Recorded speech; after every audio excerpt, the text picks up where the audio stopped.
Right, so that was amazing luck. It's bloody cold. Amazing luck when I made the last video. Lips are freezing. When I made the last video, I spent like 30 minutes trying to find some internet in Markhab, which is the biggest place on the Pamir until Khorog, so like a good proportion of the country in terms of the span.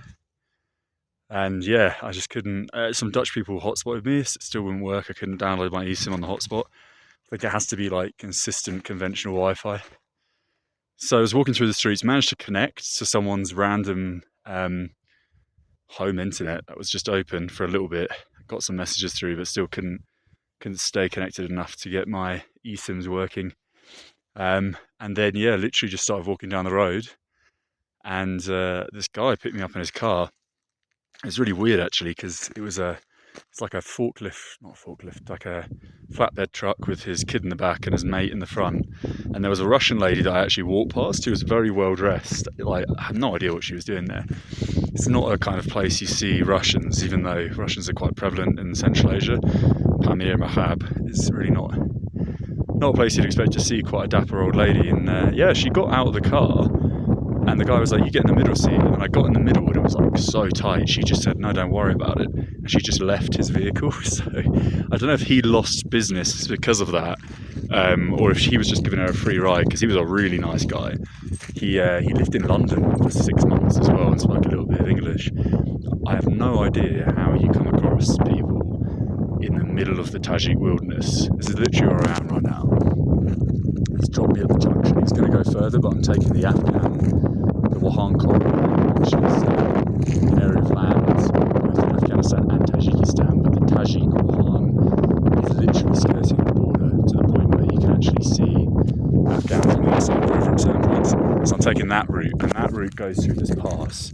And to put it in perspective, I left at 12:30, and we've been driving for about 5 hours, and we've seen a dozen cars coming against us towards the Kyrgyz border, not one car until just now when he stopped past us.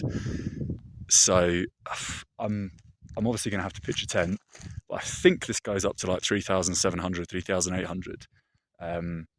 But last night was absolutely fine. I was literally naked in my sleeping bag, and pretty much fine with that until about 2 a.m. and I put some socks on and a hat on for a little bit. But the sleeping bag's such good quality that, you know, even at like -5, -6, you don't have to wear anything. So I'm not really worried about that.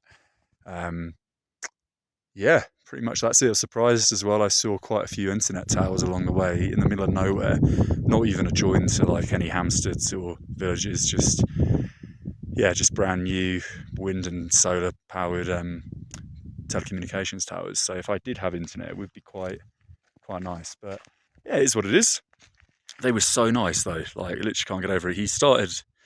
I asked him how much, and they do this a lot. Like, you can always tell when someone's really honest, because you ask them the price and it's kind of a bit, not insulting, but it's a bit embarrassing. So they just say, I'll pay whatever you want. And they genuinely mean it. And I'm like, you know, European, so I'm like, no, I want to know the price. And obviously you kind of want to know the price just in case you do get scammed at the end. And he said 100, which is £8, which, to be honest, like, it is a little bit overpriced for the area, but only a tiny bit. I would have paid that. And then he kind of looked at me and he was like, oh, no, 50. 50's all right. 50's £4. 50 is definitely all right. So, and when I got out of the car then, they were so local. His kid is literally just taking a shit in front of me while we're just talking away. It was the most random thing. And I think he was literally going to go without even asking for the money. And I was like rummaging through my bag to get the 10 Simone notes that I have.